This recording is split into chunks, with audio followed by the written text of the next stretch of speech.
Hello, everybody. Welcome back to Productivity Mastery in the new format that we are doing these days, so called Perform in Times of Crisis. For those of you who are joining for the first time, my co author Cristobal Alonso and I are starting to work on a new book called Perform in Times of Crisis, a sequel of the book Perform, the unsexy truth about startup success. And with it, we are interviewing experienced and inspiring leaders from across the globe, uh, exploring together what it takes to lead in times of crisis. We have already done interviews with the founding president of Starbucks, Howard Bihar, with Georgi Malchev, founder of ExploreBG, leading digital agency. And today I have a chance to welcome back on the podcast. Actually, Ilma, you're the first person that's appearing three times on the podcast, Oh, which really? should mean something. Uh, Ilma has been such an inspiration for me and for the thousands of readers of the book. She's already been featured in the first book, sharing some great ideas on how to improve your culture. Ilma is a serial entrepreneur. She's the co founder and CEO of the Remote Company, which is a company that has several companies under its hat. You probably have heard about MailerLite. Um, was it this year you guys got acquired? Yeah, Uh, this June. so this June. They made an exit. And I got to tell you, I follow Ilma's blog or the remote company blog. There's so many good stuff about company culture and everything you're gonna hear today. That's why I'm so excited about having Ilma back on the podcast is based on experience. And before we go into the topic, which is performing in times of crisis, I would like to ask you, Ilma, about your new book. You have a book. What's the name of the book? And Oh, maybe I should take it just a minute. Just not a yeah, minute, a second, right? just a second. So Yuma has written a book where she's sharing her learnings, the lessons from her journey as a founder. Ilma, show us the Yes. book and tell us what is the book about. So that's the book, Leaving the Base Camp, and it's a book about building business because building business is quite personal journey, and I think a lot of founders they do have internal struggles, and you can see how they kind of become part of the business. So I think it's really important, even today when we're talking about crisis. Quite often, companies face crisis when their founders or leaders are facing crisis as well. So I think it's really important to be aware of that. And the biggest crisis, I believe, that you can face, it's staying in the base camp. It means that you already did something, you are kind of accomplished. You can write something, I don't know, on your social media, uh, but you just stayed because you don't want to go forward. You don't want to you want to feel safe, right? And I think that's not the way to do because the nature, we know all about evolution, and it's like journey, it's part of our life and it should be. So this is why I called the book Living Base Camp, how important it is to go forward and how important is to have a team that you can trust to conquer mountains or business, whatever It's goes. what a great way to start leaving the base camp, which is such a great metaphor for uncertainty, right? Like Yeah. you have to leave the base camp if you want some things to happen, if you want to reach some summits. Um, I can't wait to get myself a signed copy of the book, first of all. But I wanna start with this question. When I say managing crisis, what comes to mind if you think about your entrepreneurial journey? What's the first example or story or situation that comes to mind? Mhm. I like to say that being a leader is not being a fireman. And if you have a lot of fires on daily basis in your company, something is really wrong with your organization. So I think, from my perspective, crisis usually it's an opportunity. And even I actually even went and Googled what crisis is, and it says in Google that it is a time when a difficult or important decision must be made. And I think that's a great description, right? So I think it's just one of these, decisions to conquer another summit, right? And it's our lives is all about that. I think so for me, I mean, obviously crises happen and it's like a moment when you're not prepared. You didn't, envision it, right? You didn't want to be part of it and you have no idea what to do. I think the most important thing during crisis is just to breathe in, out, and not to freak out, because the things that you're gonna do during crisis are the things that are gonna have impact in long term. So there's like, it's really important to stick to your own values instead of just freaking out and pretend that everything is fine, or to lie or whatever you want to do as like part of your emotional state, right? Or run. So I think it's really important to breathe in, to understand that it's part of business, part of life, and remember where you're coming from, what you believe in, and what you can do right now, the best you can do right now today. And how do you, I mean, now you have quite some experience in the entrepreneurial world. How do you do that when fire starts to burn, like when unexpected crises appear? What do you do to center yourself and kind of remain calm so you can address the situation from a higher frequency state? Mhm. When I remember some of the crises in our company, let's say at MailerLite, when, for example, app wasn't working and we had no idea why, right? So I think this is where the team comes in. This is why it's really important to have team that you can trust, because they are the people who are gonna be surrounded, with whom you're gonna make decisions, right? And most probably some of them, they won't be like the wisest one. They were the wisest one at that point, but maybe long run you would kind of come up with something better. So I remember once when we had a really big crisis. So some people could fix the bugs, some developers were working, but then I don't know, marketing people had no idea what to do, because like you don't want to market an app that is not working this weekend, right? So instead they were writing a communication plan that would use later on. So I think crisis, and especially not even maybe during crisis, but especially after that, it's really important to reflect and to get ready for the next one, because it will happen. It's just you can be sure about it. So I think having some kind of communication plan, what to do, whenever happens, and you don't know even what to say to the customers because you don't have a decision. You don't know when it's going to be fixed because you have no idea what to fix, right?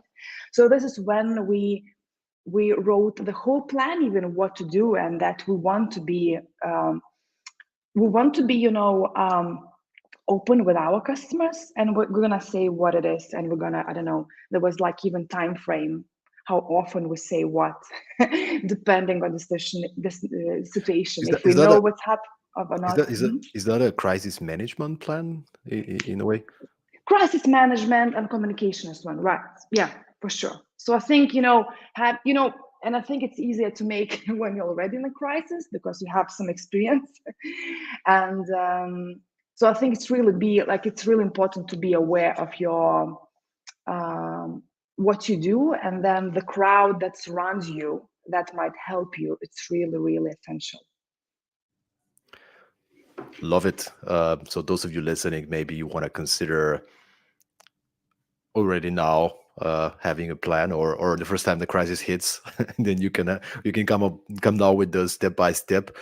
Ilma, you mentioned a few times values and team and culture, and I want to talk about that.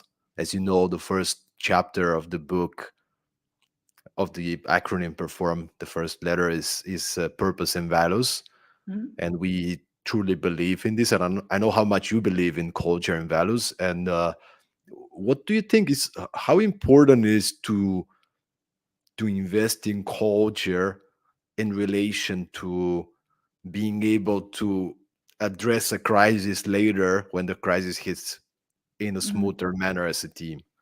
Yeah. Well, I think crisis is a great way to see if you're surrounded by people that you can trust and how they react, right? So this is why a lot of people are doing these uncomfortable team buildings, right? Instead of having real crisis, they kind of play around what it's like when we are working together in crisis, right? So even astronauts, before going and leaving the Earth, they are going to a really uncomfortable hike together, just to know more about each other. And when I was writing the book, because the name is Leaving the Base Camp, so I was reading a lot about people that are conquering summits, and there was really interesting research about the teams based on their diversity. So in Summit and Everest, right, the success rate is just like the biggest successful rate is that you're gonna go there, you're gonna come back, and the whole team is gonna be safe and sound and happy, right? But sometimes crisis, and in there, it means like death, right? They do happen, and it's interesting that during these periods and these moments, the diverse team is really important because some people might be very logical. Some people might be, I don't know, like different people might help in different ways. And it's not a time for discussion. So you do need to have these leaders that will kind of show and lead what and will do what needs to be done, right? So that's a really interesting aspect as well, right? Because it's not just culture and team, obviously it's important, but I think especially in our times when it's so easy to have a diverse team because you can hire globally, right? So I think having that, it's really important, even to understand how we are different, how I could, what I could do and how you could contribute, because it should be 1+1 more than 2, right? That's super interesting. I never heard that before. Like I want to talk more about it. So diverse team. Do you mean people driven by the same values, beliefs, kind of, but then having different strengths and reacting differently? That's a key to go through a crisis in a smoother manner.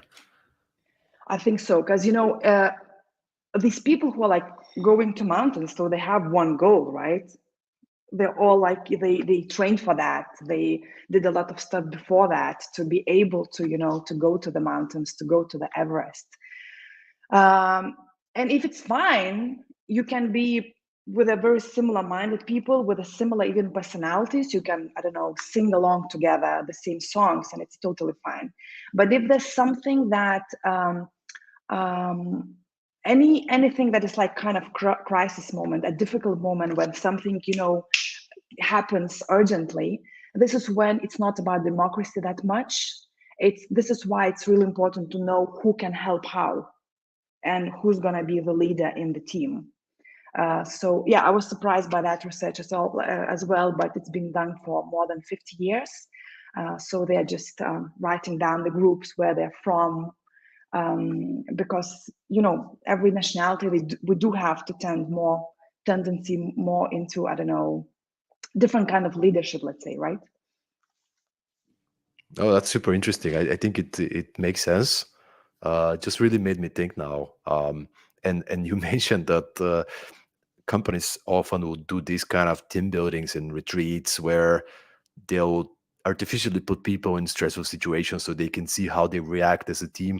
Have you done anything yourself where you you did some more strange team offsites, so with different purposes like that? Of course. I mean, I think it's always fun to meet and have a party, and it's really like I think that's something that is really it's good for the company. It's good to have memories, but I think that's not the point where you grow together. And growing, I think it's much more easier to grow together rather than to grow on your own in your one room, right? So whenever we meet, usually we do some uncomfortable activities because it means growing. So once we did a hike with our team that lasted for more than, I think, 10 or 11 hours. And it was a really great way for us to understand how we just communicate together, because for the first 2 or 4 hours, everybody's still kind of pretending to be the best themselves. But at the end of the 10th hour, you're really being you. And I was really super proud of the team. This is when you understand that you have a really people with really diverse backgrounds and it's just, the way to move that, wheel even in the team, because somebody is a great visionary, another one is a great analytic, another one is it's a person that just really wants to do stuff and have checklists, right? Another one is challenging you because they always want to stop and reflect and think what could be done better.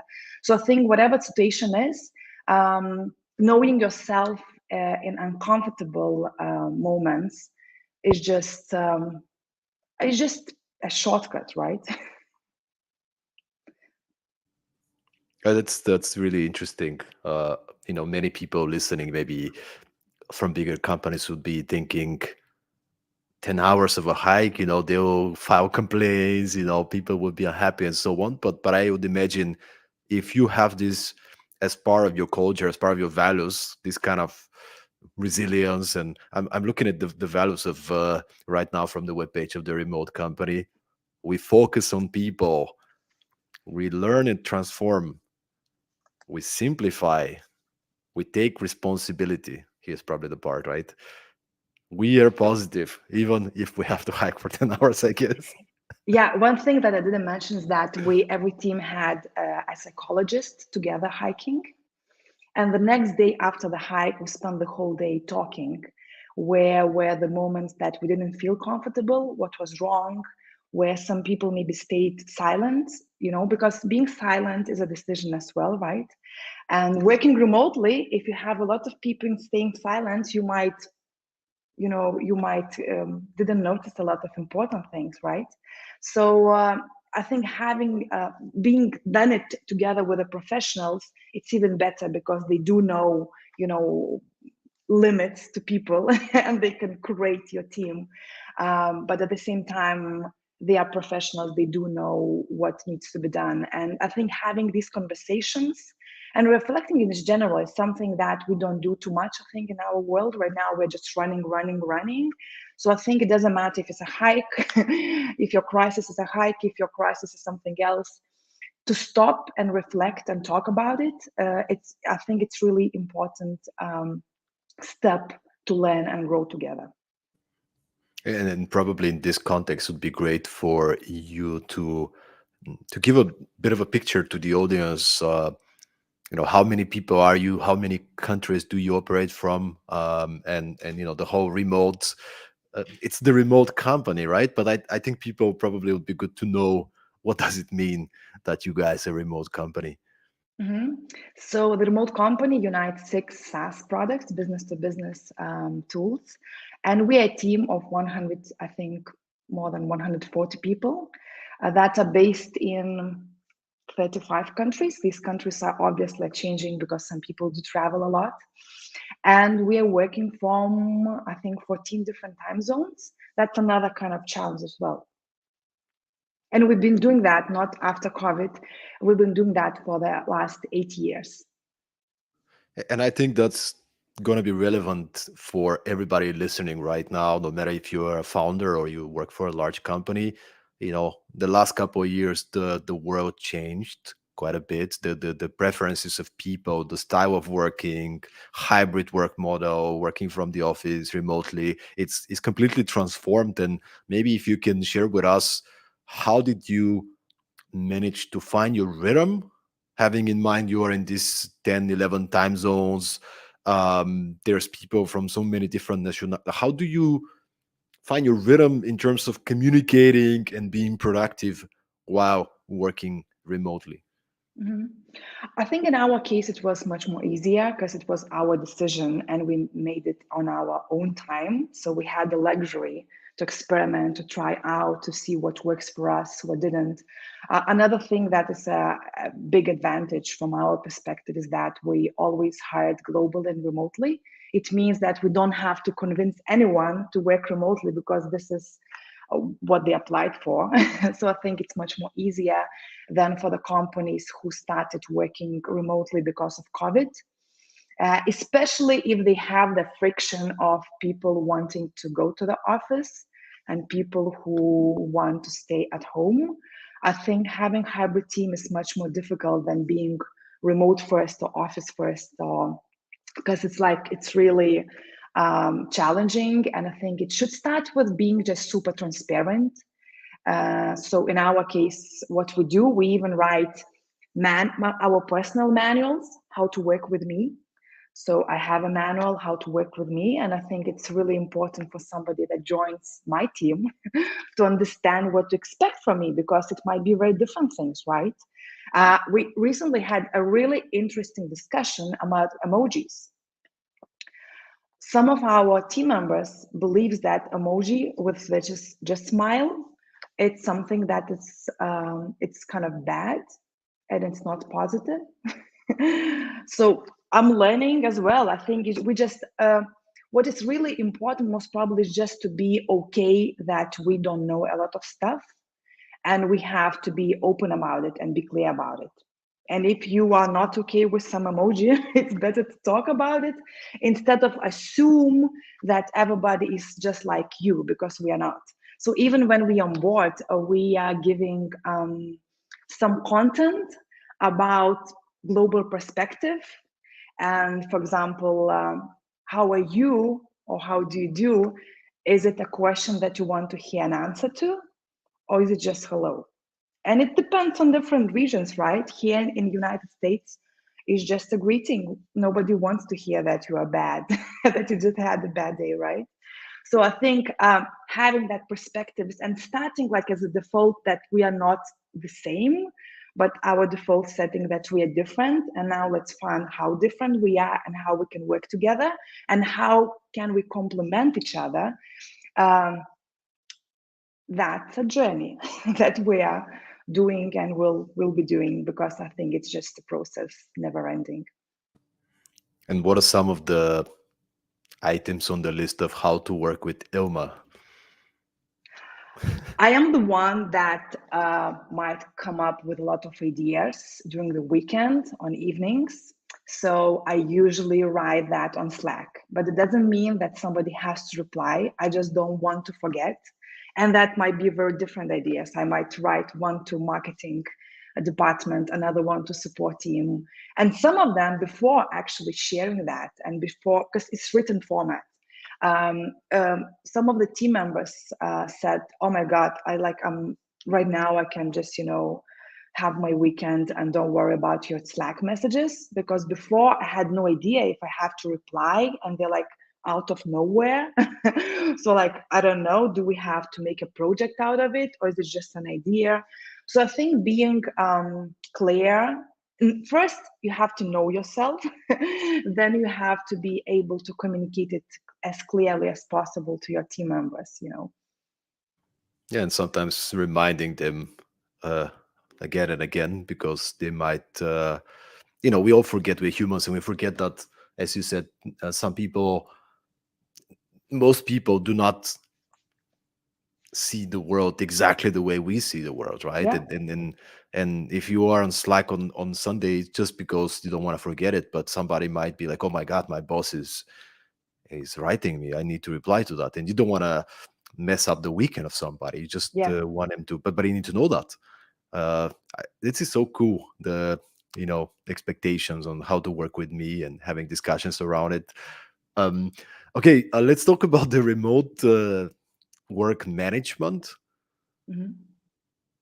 How do you guys communicate, and not just communicate in terms of operationally, hey, this needs to be done, and so on, which should be interesting to hear, but more, one thing that I heard many times during the corona crisis by leaders and executives being people actually more productive than before. But what I'm struggling to see is when they're not okay, because they show up on Zoom, we have a chat, they're not in the office. When they're in the office, I can observe them and I can see, okay, this person is struggling. There's something, I can go talk to them. When we work remotely, everybody shows up and want to be their best, right? So how do we observe and make sure that we care for our people in remote setup? Mhm. Well, even in the office, I think we it looks like everybody has so many good memories from the office, but I think it's really worth remembering and bad things about it. Because Monday chat, how are you? Great. How was your weekend? Great. It's not caring. It's just kind of polite. And there were a lot of discussions and a lot of talks in the office that were really superficial. And I think quite often they were like just distraction, right? So this is why is a lot of people are showing how effective they are and productive they are when they're doing stuff on their own time without any distractions. And I think that's another way, I think it's important to give space where people could actually say how they are. And I believe that written communication, asynchronous communication, means that it's not you have to react right now. Like I write to you, how are you? You write good. I think written is kind of, it goes much more deeper, especially if you are great with questions. Um, so this is why giving space and having, in our case, we are doing like monthly check-ins with our team. So it means it's just not a survey about engagement and asking how engaged you are, but it's actually two-way street because the manager will reply and they know that they're going to reply to the answers to the questions, whatever it is. And I do believe that it's really it's possible to have culture remotely as well, but it doesn't have to be made only kind of synchronously because people just don't have enough time to be in all the meetings. And there's so many different ways to work together and to connect together other than just meeting and talking right now. So in our case, in Slack, we have as many Slack channels as people want to have. And part of them, I think one third is for sure not about work. It's like meant to talk about different hobbies. And then some others, they are like, I don't know, question a day. So every single day, somebody will write a random question and our team members will react. And I think that's a great way to connect people that don't work together and maybe even with the office myself usually I didn't know people who were in different floor than me, right? So and even though we might have something in common but I just didn't ever encounter that we have, right? So I think right now it's a great time for leaders to be more intentional rather than superficial. Culture is not Christmas party. Culture is much more, is what you do every single day, how your team members react, how you connect your team members. Because leader doesn't have to, he or she doesn't have to be right now, right here, everywhere, right? I think it's much more about stepping back, noticing, and joining some dots that haven't been joined before. Who takes care of the leaders in times of crisis, Elma? Well, that's a good question, I think. And recently, I was listening to a really, really great podcast where Brenda Brown and Simon Sinek and Adam Grant was talking about that. Um, I'm happy to hear that we hear more and more about mental health, about leaders' mental health as well. Because usually I don't know, even HR, they're taking care of the team members, they're asking how you are and so on. um, Being a leader, it is a decision with a responsibility that it means that you're going to take care of yourself, and it means mental health as well. So I think I am always for leaders going to therapies because quite often the things that stops us is something that was in your childhood, whatever, and it really reflects in your team because if you have some insecurities, most probably they're gonna become part of your team culture. Because you do want to micromanage because you just don't trust or whatever. And it's not even about these people, it's more about you. So I think coming back to yourself and knowing yourself and going a bit deeper and being uncomfortable, I think it's really important. And I'm happy that we have more and more discussions about it publicly. Yeah, and if you think about it, the natural tendency of a leader when crisis hit is I'm gonna be there to protect. I'm gonna be there to do my best. And I would say sometimes we forget that if you give all your energy to to cool the fire and be there for everybody, but you don't take good care of yourself, it's not a great strategy. So I wonder if you have any suggestions and tips on specifically when there's crisis, right? Because yes, we sometimes need to act really fast and move boldly, make decisions, be there for everybody. But how do we as leaders take good care of ourselves?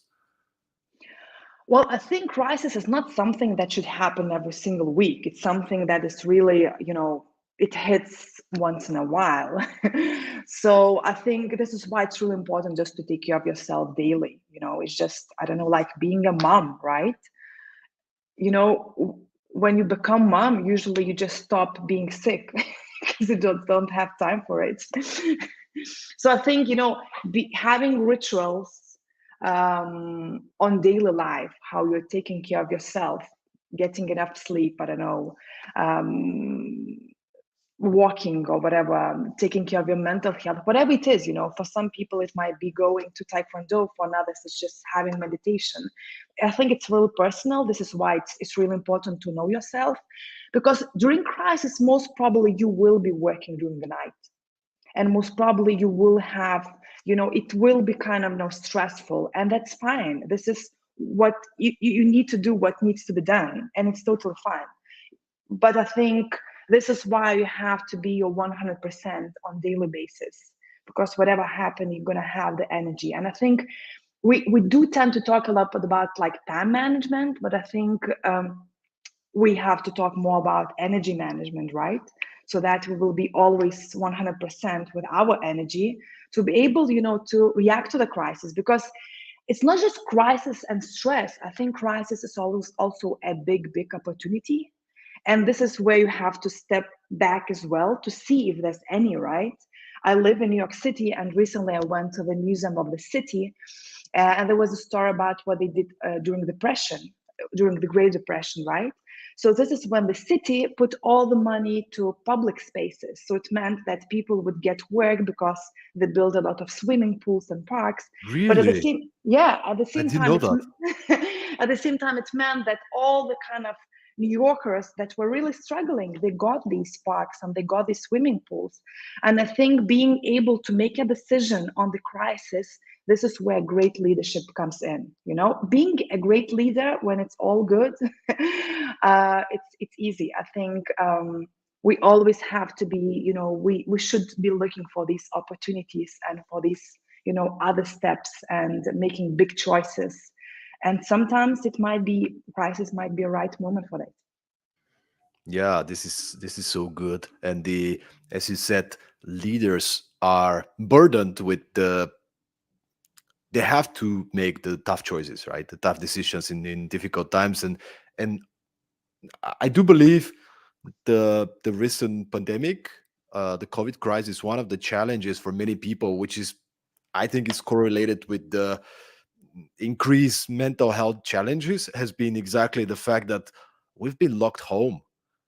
Nobody thought about, hey, you have to exercise, you have to take care of what you eat, you have to sleep well, like all those kind of simple. I mean, as you probably know, in the first book, and we're going to get back to it, we have this framework on how to what are the key areas that you need to pay attention to in order to have your energy in check, right? Exercise, E for exercise, and nutrition. Secondly, excitement at the workplace and out of the workplace. R stands for relationships, G is good sleep, and Y is you time, time for yourself. If you pay attention to those things on a consistent basis, you have a way bigger chance to respond to any crisis from a better place, from a high frequency. Doesn't mean it's not going to affect you, but these are super important things, right? And even in crisis, like, hey, go for a run, go and exercise. You feel better, no matter how stressful it is. We forget about those things, not just as we as leaders to do that, but giving a great example to our people, creating space and inspiring these things. We spoke to some founders for the previous book who were, and I'm sure Ilma, you guys are doing a lot of these practices as well, who were inspiring, company hours, company time. Let's have an hour to talk about our habits, right? Of productivity habits or energy habits. What do you exercise? Okay, 1 hour, people come in groups, they talk about how do they exercise, and it's paid by the company, right? And sometimes you bring in coaches, you're bringing other people to support, but the leader is intention in building a culture where people pay attention to the basic stuff that everybody knows. Doesn't mean we'll do it, right? So Yeah. Another thought that came to me is that sometimes in crisis, usually you don't have a choice. You have to make a decision because something happened, right? I think that sometimes for the leaders, it's even more important and more difficult to make difficult decisions when the time is looks like good one. And myself, I do believe that it's much more important to make these decisions when it's still good rather than wait when everything is already falling down. So I think this one is really important as well. And COVID was crisis for sure. Nobody it was like so much uncertainty. Everybody went to remote and so on. But a lot of companies did similar stuff, right? And we people were sharing, ideas how could you improve something. Right now, I believe that this is the state of chaos, and somebody wants to come to the office, somebody don't. Usually, let's face it, right? Managers want to see the team in the office, and they're not coming back.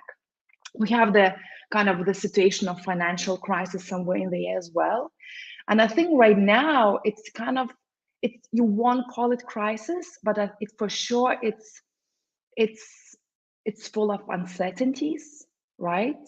And I think for the leader to feel good that it's part of their life, it's really important kind of instead of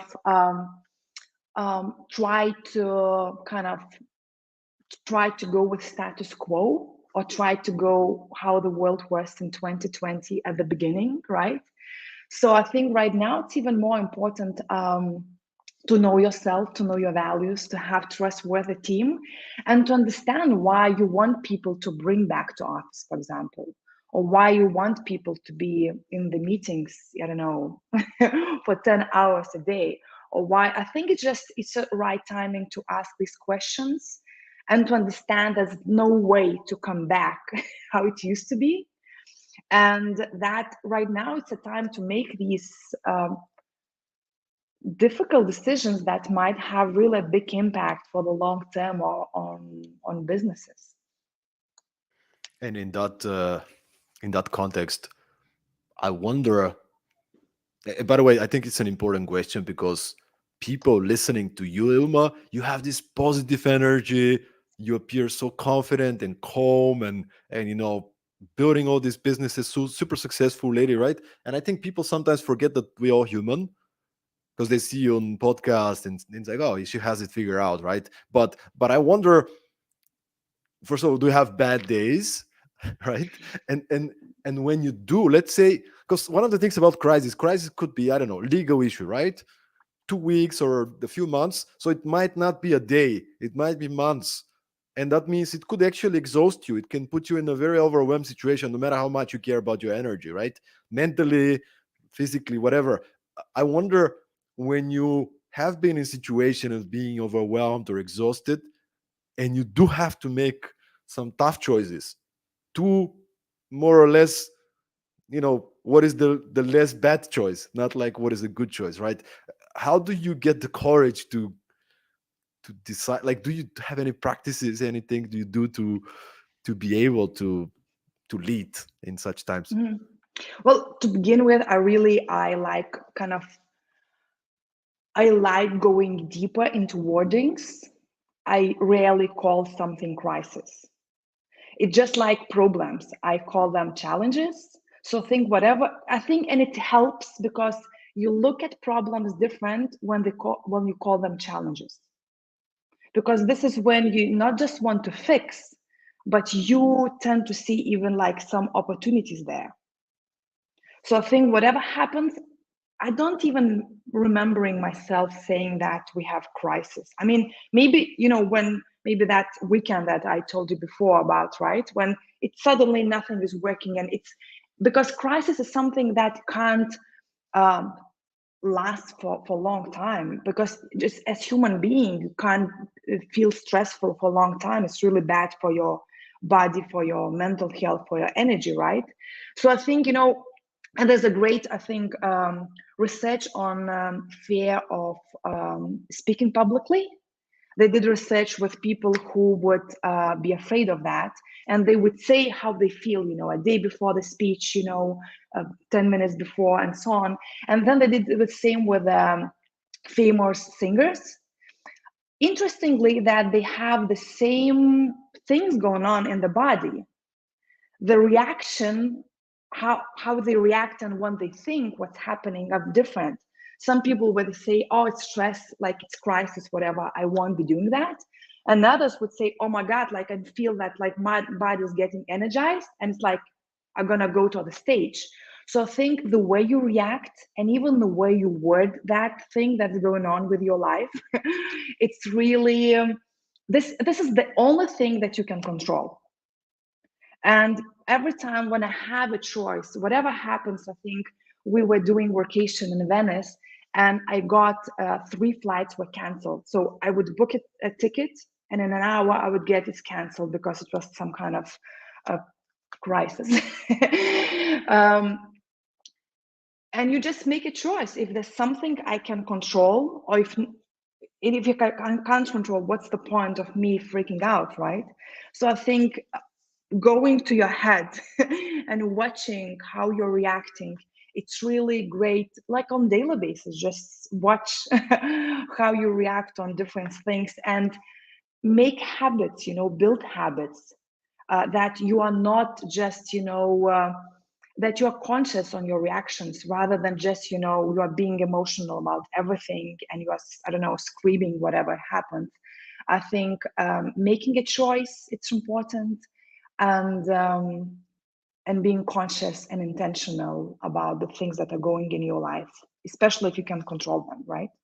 Reminds me of Eckhart Tolle in his books, The Power of Now and New Earth. I think it was the second Awakening, the second book, Mhm. where one of the main messages he has is you need to create space between yourself and your emotions, and that could be through reflection, through journaling, through somehow breathing techniques and all some other things, to so you can actually have space to reflect on it from a more positive place. And I love this, by the way, guys. This is gold. Reframing the narrative, as Ilma is saying. I think we're still going to keep the name of the book "Perform in Times of Crisis" because it's more catchy instead of "Perform in Times of Challenge," right?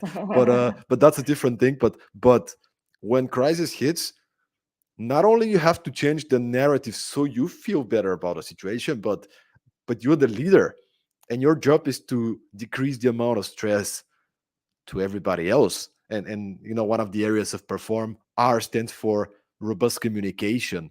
And this would be my last question, Ilma. In terms of communication, what is the role of a leader in times of a challenge? So I can reframe it, right? How do you act? Do you have to act differently? Do we have to simplify because people are stressed? Like, what do we do when a challenge hits that will will be appropriate? I think at that time it's really important just to be here and now with everyone, instead of trying to pretend or trying to be, I don't know, somewhere, especially like in our case, work remotely, right? So we do have to, I think in general, over communication is good, and especially in the times of crisis, because people feel much more safer. And even if you don't know something, and you will, and you always don't know something, right? I think it's good to be vulnerable and tell, I have no idea what to do, and maybe some others have ideas. Maybe we should, I don't know, come up together with something, right? So I think being transparent, trusting your team, because if you if you made a decision that you hire these people and you work together, so let's hope that they're good on their times of crisis as well. and communicate as much as possible, whatever happens. I think it's just and remember that the decisions that you're gonna make, they're gonna impact in long term. So it's better not to make decisions that don't want to remember, right? So you have to remember that at the back of your mind as well, because you do have to come up to, they should be based on your values and not on emotions. So I said that's a final question. So I have a wrap up question. Okay. My wrap up question, Ilma, is imagine there's founders, entrepreneurs, maybe business leaders who get hit by crisis, by a challenge, by a difficult situation in the business that is their first big challenge. What would be your message to them? Breathe in, out, try to go a bit further, share the situation with your team and see if they have some, you might make a decision, and maybe it's a crisis that it has to be made urgently, right? And if it's not, maybe you do have to talk with your team to come up with a better one, or you can come up with your decision and share it with the team and say, do you think it's a great one? Or and and I think it's important to go to your website, check your values if you have forgotten them, and think what kind of decision would be the one that you would be proud of in a year. Powerful. And I love the fact that I'm thinking about now this that maybe one of the things we need to do is to evaluate, is that an urgent crisis or is that a crisis that would allow us to sit together, explore the different choices and options. Like, it's a Yeah. great point. It's a Yeah, and great I point. think at the end, I think it's really important when it's done. You do want to celebrate because it's like, right? Don't forget after the party to sit down and reflect, because that's the thing that I think usually is somehow forgotten. But I think it's really important for the future to kind of to grow out of the crisis and say that it's a lesson, right? Ilma, I can't wait to have you for the fourth time at some point soon. It's always impressive to hear so many things that you don't read in books. Actually, there's things you can read in books, and maybe you can remind us about your book and remind us about where could people find you, find the remote company. Yes, it's here. Some people will only listen to the sound, so if you can Okay. share with us.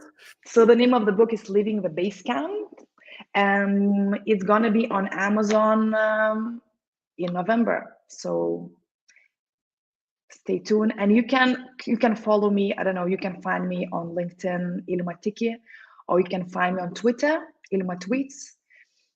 Yeah. So let's connect. Yeah, and make sure to check out the guys' blog. I think it's theremotecompany.com forward Yeah, slash remote. blog. Mm-hmm. So much good stuff, so many good ideas on company culture, leadership. Make sure to check them out. If you want to work in a company remotely with a great culture, check out the open positions and get in touch with Ilma, guys. What an impressive lady, what an impressive team. Thank you so much for being a give, Ilma, and for joining the podcast, sharing your learnings for the third time. It's been a Thank pleasure you. having you here. Thank you. And Bye. to those of you listening, thank you so much for being with us. If you enjoyed this episode, make sure to share it with a friend. They've been more than 130 episodes of the podcast, so you can go subscribe on Spotify, Apple Podcast, YouTube, or any other favorite podcast platform. We love being with you. Make sure to keep performing, even in times of crisis. So have a great Especially. one, especially in times of crisis, because crisis can be the best blessing, the best opportunity you encounter. So stay positive, guys. See you next time. Bye.